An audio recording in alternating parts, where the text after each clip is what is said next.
5 seconds. Ready, start.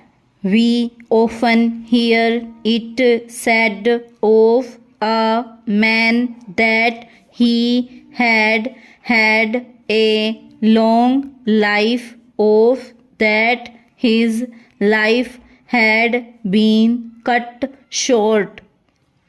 What do we really mean when we use the expressions long life and short life in relation to what is the life of a particular man, long or short? We are, of course, measuring the life of the man in relation to the number of years which man in the mass can reasonably expect to live. When we speak of the life of one man in relation to the life of most men, we can with some degree of truth say that it was a long life.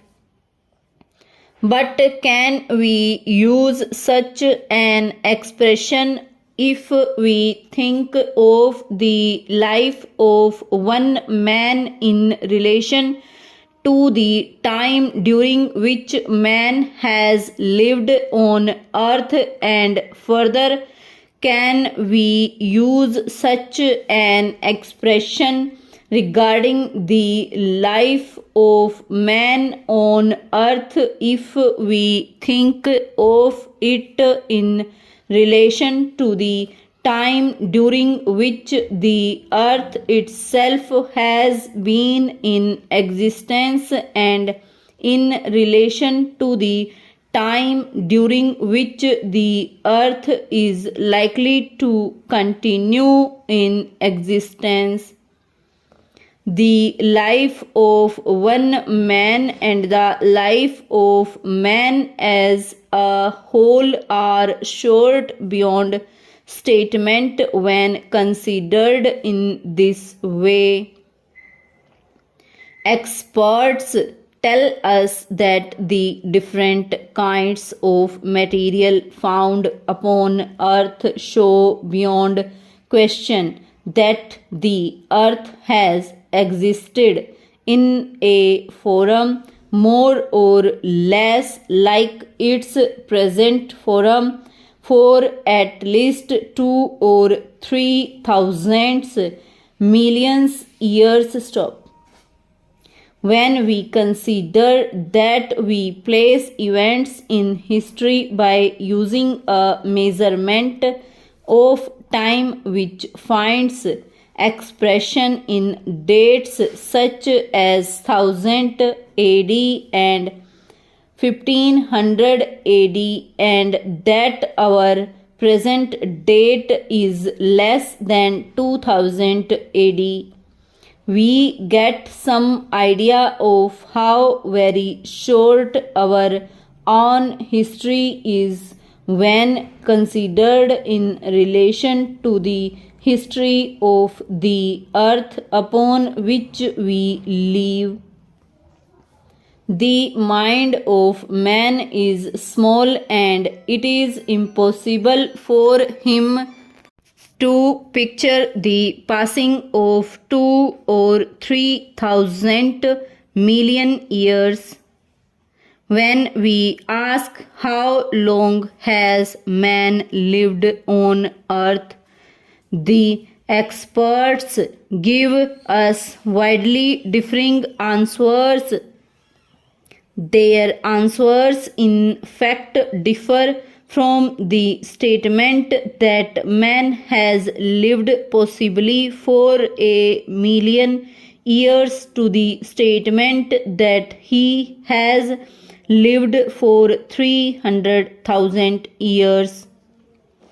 It is always difficult not to feel some doubt when faced with such figures, but it seems that we must at any rate believe that man, certainly a very different man from present man, but at all events the beginning of man as he now is, has lived on earth for 300,000 years. Taking this figure, man is quite a recent development, something strange on the face of the good old earth stanza. But we cannot stop our questioning at this interesting point. We go further and ask, for how long is the earth likely to continue in its present state? From the answer given to us, it is clear that we need not fear the immediate end of the world. There is every reason to believe that life will be possible on earth in very much the same forms as at present for millions of years to come.